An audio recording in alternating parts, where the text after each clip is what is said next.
Sekarang kita akan bahas tentang pemindahan ibu kota negara. Saya sudah pernah berbicara, yaitu 6 bulan, 10 bulan lalu, bahwa IKN itu adalah transformasi. Jadi transformasi Indonesia ke depan, ya. Karena IKN itu saya sudah bilang berapa kali itu adalah hasil karya anak bangsa. 79 Indonesia merdeka, baru bangsa ini bisa meletakkan fondasi dan membuat betul-betul istana negara, ya. Itu adalah hasil karya anak bangsa. Ya, apa yang pernah saya bilangkan, istana yang sekarang ya, yang dipakai Indonesia itu adalah pemberian kolonial, ya, di mana dulu itu Jakarta itu dengan adanya Istana Negara itu hanya khusus populasi 900.000 sampai 1 juta, dan sekarang Jakarta penduduknya udah semakin padat, ya. Banyak masalah-masalah di Jakarta. Satu adalah tingkat kemacetan, kedua adalah tingkat populasi, abrasi, sampah, ya, dan lain-lain, ya. Tentunya berapa kali dekade presiden sampai hari ini kita mempunyai presiden yang ketujuh, baru kali ini pemindahan ibu kota itu terjadi, ya. Dulu di era Pak Soekarno, ya, itu bukan era saya, ya. Pak Karno bagaimana mau memindahkan ibu kota itu ke Kalimantan Tengah di Palangkaraya. Tetapi hal-hal yang pernah dibangun di Palangkaraya sampai sekarang masih bagus, klaster-klasternya di mana masih cukup bagus.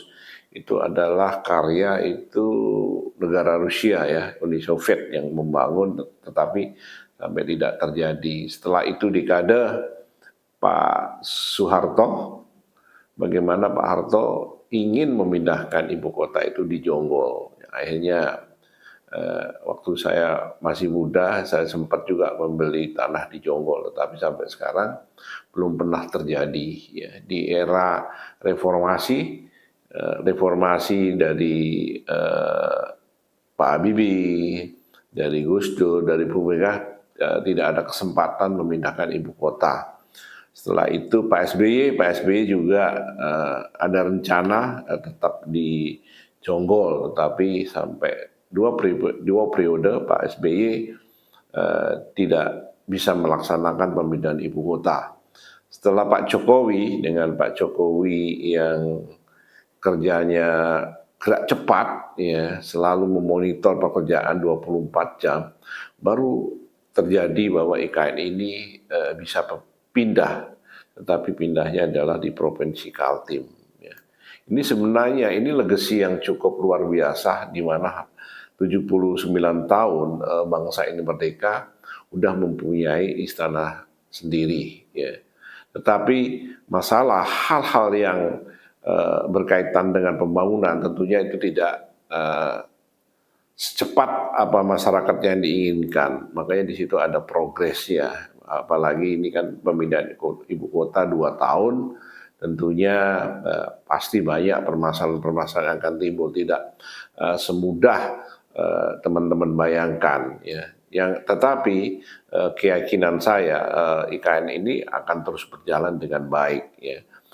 Pasti banyak yang isu-isu bahwa tidak ada investor yang masuk. Gimana investor yang masuk? Ini kan baru tahap awal, ya. Tahap awal pembangunan infrastruktur istana. Tidak mungkin istana itu mencari investor untuk membangunnya. Tidak mungkin istana itu punya investor. Di sekitar itu ya pembangunan tower untuk pegawai negeri, ya, dan lain-lain kementerian. Setelah itu baru ada klaster, ya. Klaster di situ itu pasti adalah investor seperti pusat bisnis, pusat gedung-gedung, ya. Yang sekarang itu udah banyak, ya, ada rumah sakit Hermina, rumah sakit Mayabada, ya, ada hotel, ada mall. Itu tentunya adalah zona konstruksi buat perusahaan dalam negeri. Setelah itu baru itu perusahaan luar negeri Karena pasti untuk menyelesaikan itu banyak hal, infrastruktur, jalan, listrik, air, semuanya sekarang udah di istana itu udah mulai rapi dan mulai bagus. Tentunya itu harus pakai dana APBN untuk membangun itu. Saya rasa itu yang perlu teman-teman ketahui ya. Jangan terlalu a priori bahwa IKN itu hoax, IKN ini gagal. Tidak, saya sangat yakin tidak. Karena kenapa? Itu udah penuh analisis semua dari Bappenas ya. Karena kenapa? Teman-teman harus tahu loh, ya Kaltim itu penyumbang devisa negara terbesar. Untuk membangun istana dengan 500 triliun, apabila itu dipercayakan oleh Provinsi Kaltim, 3 tahun itu akan selesai. Ya. Ayo kita tetap semangat menjaga NKRI dengan baik menuju Indonesia maju, Indonesia emas. Ya, banyak hal-hal yang cukup menarik di IKN saat ini ya dengan Hari Kemerdekaan ke-79 ya, di mana masyarakat antusias untuk melihat ibu kota negara baru ini. Baik itu dari lokal ya mungkin dari teman-teman yang ada di lingkungan Kaltim maupun dari Kalteng maupun dari Kalbar maupun dari Kalsel maupun dari Kaltara. Apalagi tanggal 13 ini para bupati ya akan berbondong-bondong datang ke Kaltim untuk melihat apa sih progres daripada IKN yang sekarang ya. Tetapi saya berapa kali ke sana udah untuk persiapan upacara tentunya itu udah siap ya. Ya ini adalah salah satu hadiah legacy 79 tahun Indonesia merdeka. Dengan itu otomatis Pak Jokowi akan landing, akan diberikan estafet pemimpinan oleh Pak Prabowo Gibran. Mudah-mudahan 17 Agustus yang akan dilaksanakan di IKN ini memberi manfaat yang besar bagi masyarakat Kaltim khususnya ya, para UKM dan lain-lain. Kalau bicara di IKN itu sekarang ini mahal-mahal memang mahal ya, karena di sana kan dari kampung terpencil 360 derajat menjadi kota, menjadi ibu kota. Tentunya ini yang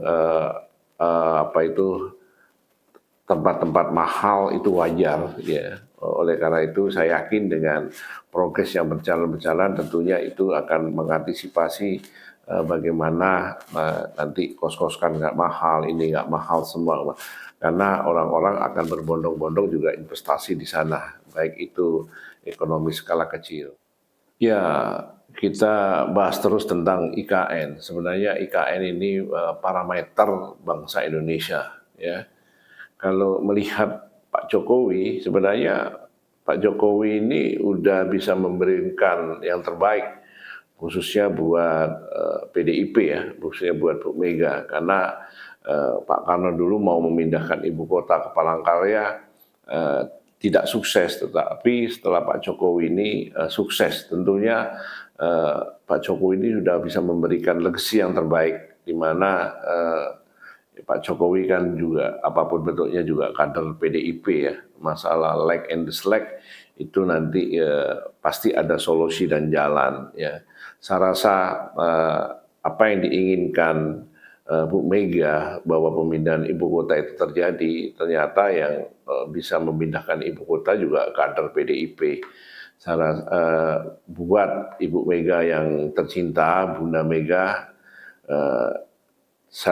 saya doakan selalu sehat, ya, diberikan terbaik karena apapun adanya Bu Mega, adanya reformasi, ya, adanya demokrasi sampai saat ini. Ya, saya rasa dengan pemindahan IKN ini pasti diskusi panjang dengan Bu Mega. Ya, tidak mungkin Pak Jokowi dulu melangkah begitu, pasti ada diskusi panjang dengan Bu Mega karena Bu Mega juga kepingin harapan apa yang diinginkan Pak Karno udah terjadi, bahwa IKN itu udah bisa dilaksanakan khususnya di Provinsi Kaltim.